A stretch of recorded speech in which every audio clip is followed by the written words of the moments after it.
Hello, welcome to Quest for Thunder. I'm Mark. My wife Jean and I are refitting our 1983 Pearson 422, and we're glad you've joined us. If this is your first time visiting Quest for Thunder, please consider subscribing and clicking the notification bell so that you'll receive notification when we upload new content. We're glad you're here. If you have any questions or comments, please feel free to leave them in the comments section below. Welcome to Quest for Thunder and enjoy the video. Thank you. Hey, Quest for Thunder Saturday here at the boat. Beautiful day. Nice and cool. I think the temperature is probably in the, I don't know, low 70s maybe upper 60s. Sun shiny. Huh? 75. Oh, 75. Okay, mid 70s. Hardly a cloud in the sky. Really, really pretty out here. A little windy. Hopefully you can hear me. But today what we're doing is we're removing the eyebrow from the deck house, from the couch roof, the salon top. Let me show you. Okay, there's this wooden piece. You can see that wooden piece of trim there. It's right here. It runs all the way along the length of the side of the couch roof, all the way to the front of the couch roof.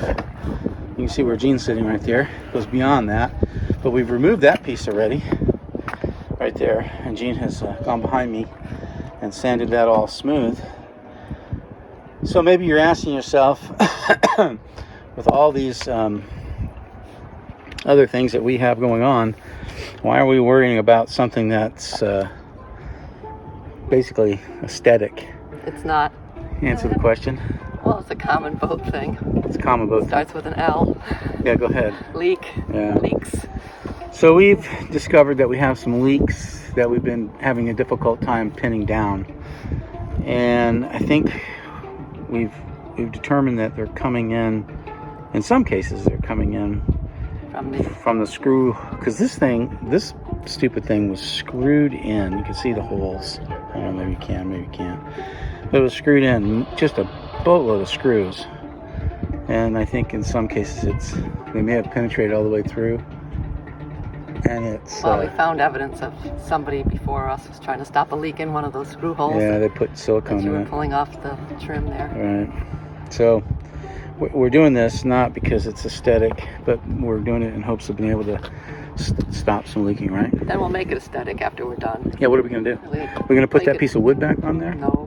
I think it's easier, and like you decided, was to fill the holes with epoxy and make it all nice and smooth, and then just paint a nice blue stripe. Yeah, so it'll still look nice, but without the leaks. Yeah, so what I'll have to do, if I'm going to do that, Jean's going to show you this. This is like a piece of, I don't know if this is teak or not, but I'm thinking it is. But that's the back side of it, and you can see where water has been getting down in there, along with all kinds of other crud. Right, it's got some rod in there, and of course they tried to look. There's silicone on the end there. They tried to put silicone in there to stop a leak. I'm sure that's what I was doing, was leaking there over that port light right there. But anyway, I mean, it's a nice feature. It's a nice touch of having the teak on the boat. But again, it's one more thing to have to maintain. Yes. Okay. So we're gonna get back to work, Jean? Yes. So what are you doing? What's your function? Following you. I'm sanding while you're scraping the epoxy after you pull off the wood strip. You're the sanding queen. It's working out pretty well. I feel like that. It's nice. The invention of automatic sanders is nice. Yeah, it does help. All right, I'm gonna get back to work. We'll talk to you when we're done. Oh, that's gonna blow that over. Is that your screw cup? There's a ton of screws in there. A lot of screws that will just leave in half the number of screws that they use to attach this stupid little wooden piece, which means every one of these screws is a hole in the side of the boat. Yeah, I know. It's scary, huh? It's amazing we only have 1 or 2 leaks.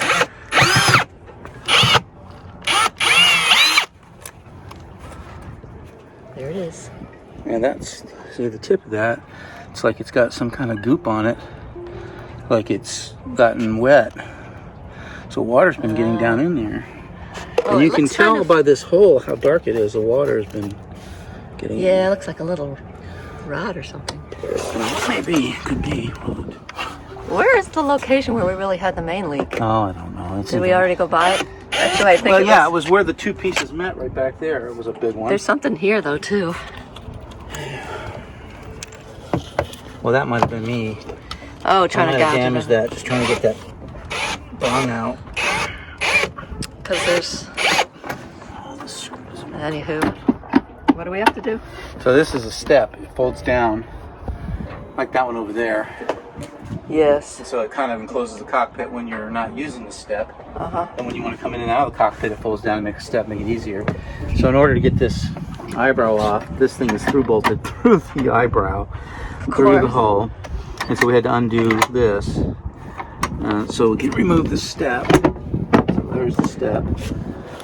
And then now I can take the rest of the eyebrow off. Yeah, these obviously it was leakage. Somebody tried to fix it. And they use a silicone. And you know what's amazing is that this is under compression because of these screws. They go through here and they're through bolted on the other side. So there's compression here.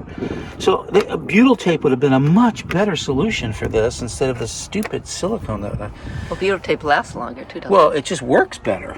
Silicone's just not that great. Breaks down over time, and butyl tape just lasts forever. the other one? Yeah, same thing. They put, look at that. See how that just is just nothing anymore? It's just like, it's a waste of time to put that on there. Well, now we know. Is that the extractor? Yeah. A whole bunch of those screws. How does that work? It expands at the tip. It bores out the center of the stripped screw, Oh, and then it catches. and If pulls it it doesn't out. catch, then you turn this thing over, and there's a bird end that will go down in the hole that this makes, and then pull the screw Pull it out. out. A bird. But in this case, it's doing it A without. bird, and is that like a pelican hook? You know, bird. Get it? Mark's not in a joking mood. Here's what it looks like. You didn't get it. So this end right here digs out the center of the screw that's stripped and causes it to be rough. And then this little end's got these little coarse lines on it. When you screw it out, this digs into the screw itself and catches and then turns the screw. Ah. I don't think I've ever seen an extractor up close. Yeah, they make a couple different Is kinds. that the bird end? This is for augering out the screw head, Yeah. and then this is for capturing it and So you just have to flip it over. Yeah, but this case, because the screws are not very thick or long, when I'm burring it, it's taking it out. So I'm not having to flip it over. It looks like It's just kind of yeah, nice. we're getting there. Ooh. Get the rest of these screws on over here. Scraping sand. Use that little chisel thing. Mark and Jean's scraping sand. Here you go. Use a little chisel. And just bang these out, Okay. and then get rid of them so we don't step on them. All right. Gotcha. So when the eyebrow came off, it left all this crap. So we had to scrape much of it off. I scraped it off with a multi-tool. Got most of it off, but this residual has to be taken off by sanding. So that's what Gene's up to. She's sanding this section there where the eyebrow was to try to smooth it all out. Make it look like up there. It has to stand up there, scoot up there. So here we have this 610. It's West Systems thickened epoxy adhesive. It's a two-part gap filling epoxy adhesive in a self-metering cartridge. And since we were filling holes, I felt like this would be the best approach to filling the holes. My hope is that if I don't use this saw, I can cap it off and clean the applicator and still use whatever's left for a different project. I bought two of these. Of course, they're not cheap. I did not get it at West Marine. I got it at a local chandlery, but it still wasn't cheap. So anyway, this is what we're going to be using, and so we're going to get started here in just a couple minutes. It's amazing how difficult to squeeze this thing. Yeah. Well, it's pretty viscous, right? Yeah, I think that's why it's so tough. So how far do you think that's going in? That's going in there about a quarter of an inch, I think. That's about right. How thick is the hull right here? Or, I guess know. this isn't the hull. This is.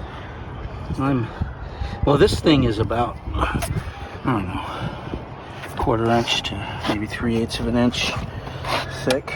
So this stuff's strong enough. It's not like. This is a structural component. Once it bonds, it becomes a part of the hull. Oh my gosh, I can't.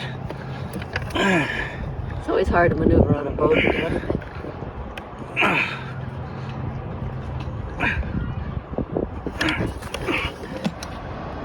So are we done? For today, yeah. With all, how many holes were there? 66, according to you. Yeah, good job. Well, we got the the eyebrow on the port side of the boat off, and cleaned it up. Got that whole side cleaned up and sanded down. Got all that nasty silicone and or I don't know 5200 whatever it was that was on the back of that those eyebrows that was cracked and not working very well. And then we got all the holes drilled out. See, I think we'll move over to the starboard side and get those get that eyebrow off and get those straightened out, and then fill those with epoxy. And then once they're all filled with epoxy, then we really don't have to worry too much about water intrusion or whatever, and we can we can take our time. I don't think we're ready to start painting topside yet, so we'll wait until we're ready to do that wholesale. But at least this way we get that eyebrow off and we get those cleaned up, and we can hopefully prevent some of these leaks that we're seeing. They're not major, they're just annoying, and it would just be nice to have them secured. So that's where we are. So thanks for watching. I appreciate your watching, coming to the channel and watching, and we are grateful for comments and for suggestions. We thank you for that. If you haven't subscribed to Quest for Thunder, please consider doing so, and just click the subscribe button. You'll get all the new content. You won't miss anything, and then that little bell there for notifications. If you turn that on, you'll get notified when we post a new video. So thanks again, and from the crew of Thunder, fair winds and following seas. Bye.